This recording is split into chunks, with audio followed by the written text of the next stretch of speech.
Hey, what's up, everybody? Welcome to the On Mission podcast today in this special leadership edition, and where we are looking at this thought how to finally know what you want and stop drifting. You see, I'm convinced that there are more people that are walking around this earth today that they do not know what they want. They go through the same motions each and every day. It's like rinse and repeat and hoping for a different result, but the reality is they just don't know what they want.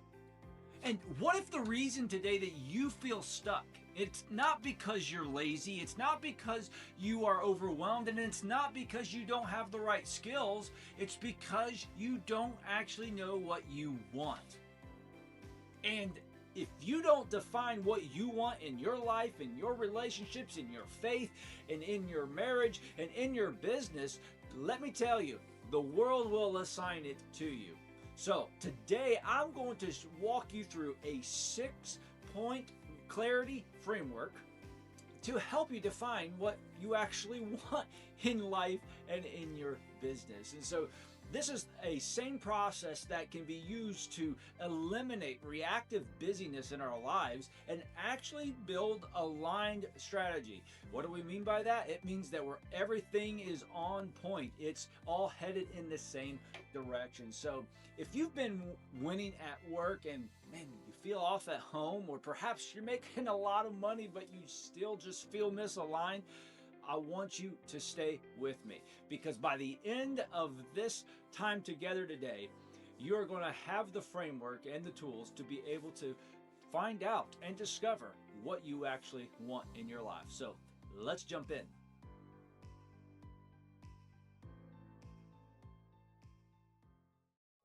All right, the very first principle of this framework here today is this: you've got to remove the noise. You've got to remove the noise. See, you cannot know what you want if you have so many inputs into your life that just simply are speaking louder than your intuition. For instance, people don't even want what they actually think they want. Think about that. They want what they've been exposed to. That's usually what happens in our world and in our culture. You know, it's through social media, it's through our peers and those that we hang out with, and industry trends, and maybe even family expectations. Clarity in our lives requires one thing that we do not always like, and that is silence. So think about this. If you're walking through the grocery store hungry, and it seems like that's just what happens to me. Like, wife wants me to pick this up and I'm so hungry at that moment and at that time, and what happens is, man, I walk out of the grocery store with more things than what was on the list or in the text message, and you just want to buy everything because you're just exposed to it. And if you walk through your life like that, if you walk through your life distracted, guess what? You chase everything. You chase everything. Well, if you want to know what you want, then you're going to have to fast some of the inputs that you put into your life. Maybe that's taking a pause with hanging out with some of your friends. It's certain friends, and maybe it's putting the phone in the drawer at a certain time each day, so there's no scrolling, there's no external validation needed. And here's a key: is to schedule a 60 minutes. You think, wow, that's a long time. Well, 60 minutes in the next week with no devices and just a notebook, and begin this process of actually discovering what you want in your life. Because if you can remove the noise, and if you really want clarity, then you've got to get brutally honest with yourselves and write it down. Which that brings us to the second principle, and that is you've got to remove the should. Remove the should. See, most people build their lives around this little word, I should. I should do this. Should. I should scale. I should grow. I should go to church, or I should be reading the Bible more. I should want this. I should make this move. But let me tell you, should is pressure. It's pressure. Clarity is actually desire. And so I've worked with different and heard stories and read after all kinds of individuals that, they can build these great businesses, and maybe they've built these great ministries, and they still feel empty. And even almost to the point of like they hate the life that they've created. Why? Because a lot of times they've scaled someone else's dreams. So you got to ask yourself some questions. So if no one judged me, if no one misunderstood me, if no one compared me, what would I actually want? I mean, write it down. Write it down. No editing, no editing. Just write it down. What would I actually want if I knew I wouldn't be misunderstood or compared or judged? That is going to bring a lot of clarity by simply just answering that very question. Hey, and by the way, if this is hitting with you today, I actually have a link below that, I put together this clarity worksheet that goes through all 6 of these different things that we're talking about today, and the link will be below, and it's completely free, and would love for you to have that. But now that you have stripped away the should in your life, if you really want alignment, then you need to understand what layer you're actually operating from. And that brings us to principle number 3, is you got to identify the layer that you are in. And with each of these layers, there's actually questions that can go along with it. So there's like the layer 1 is the survival layers. And this is simply going to ask the question of what do I actually need in my life? Whether, money, stability, health, margin, and you got to be honest here first, and identifying this layer. And then the second layer would be, okay, it's the lifestyle. How do I want to live? How much faith and God am I going to have in my life? And what's the pace of life? Where am I going to live? How much am I going to travel? And this is how do I want to live? And that's all around your lifestyle. And then layer number 3 would be, okay, what's the impact? What problem then am I wired to actually solve in this world? What problem and can I solve in this world? Which is a way of asking, like, okay, what is the value and that I can bring into my world, into my community, wherever I am currently placed at? It's not what makes you money necessarily, but it's what energizes you and what you think about. Man, it's like that you would literally work for free to do it. And because you're just so energized by it. So that's layer 3, which is impact. And then layer 4 would be, it's your legacy, is what do I want to become? And once again, these are all to help you of knowing what you want. These are layers. You got to identify the layer here of what you want. If success costs you becoming someone you don't respect, then it's not worth pursuing. Now, this brings us to principle number 4 in this whole 6-part framework here. And that is this, is got to count the cost of drift.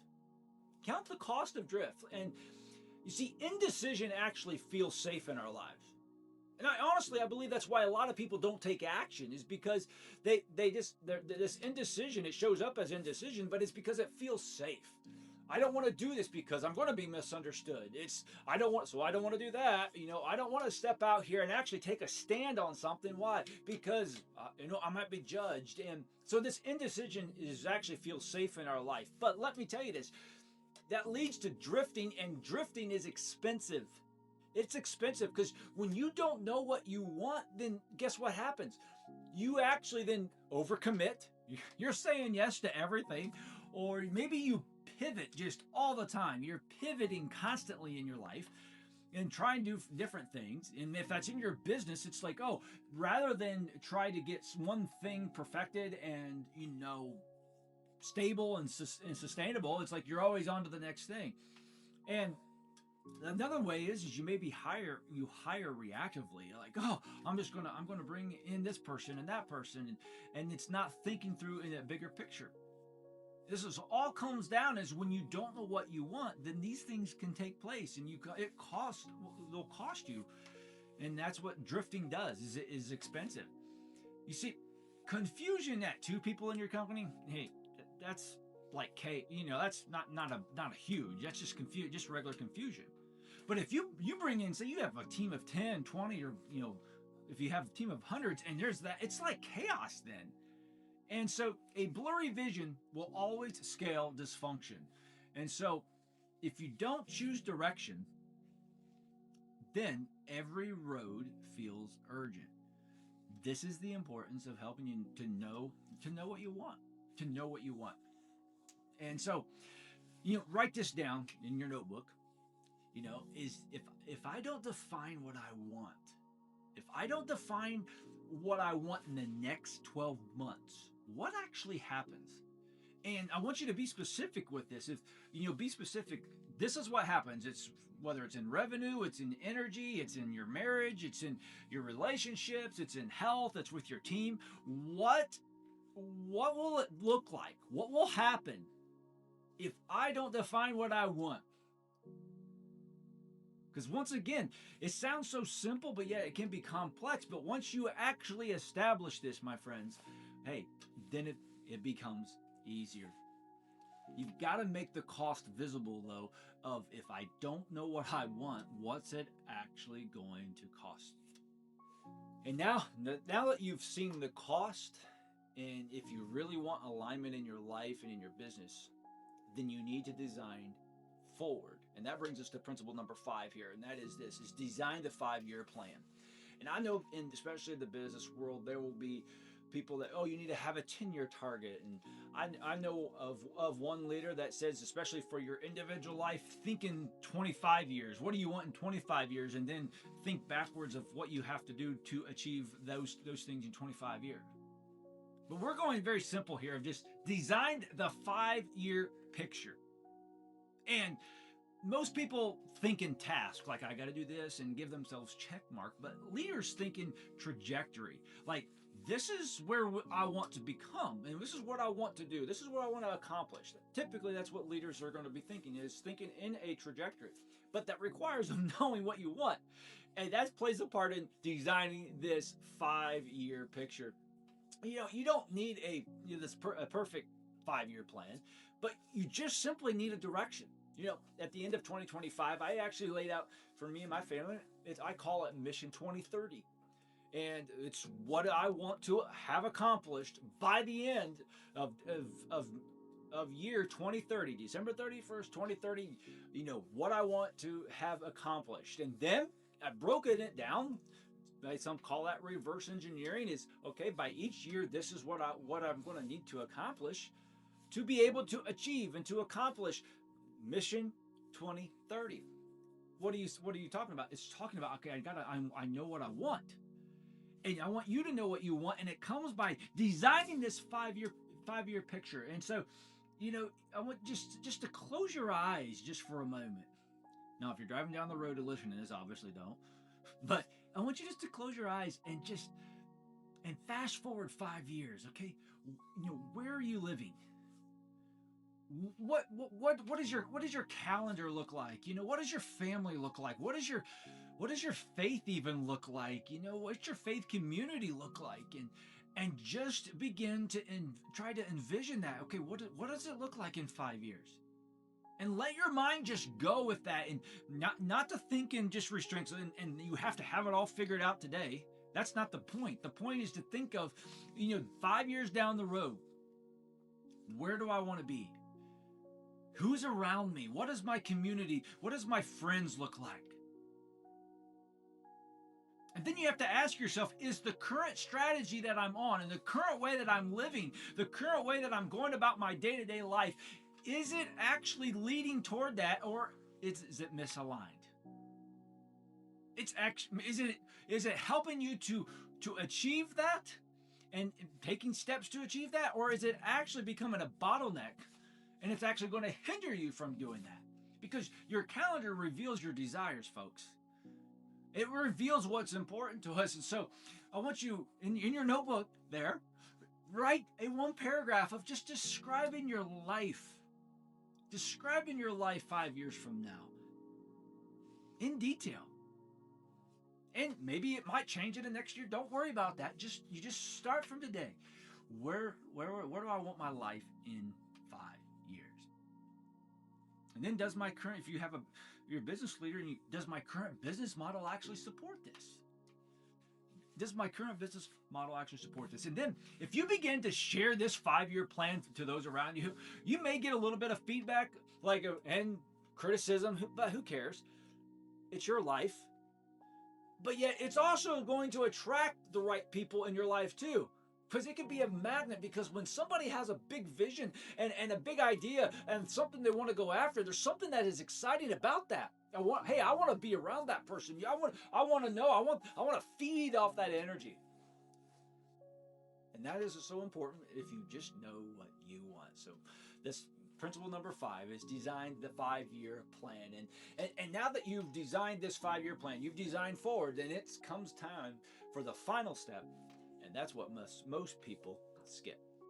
So principle number 6, and this final one, is subtract before you add.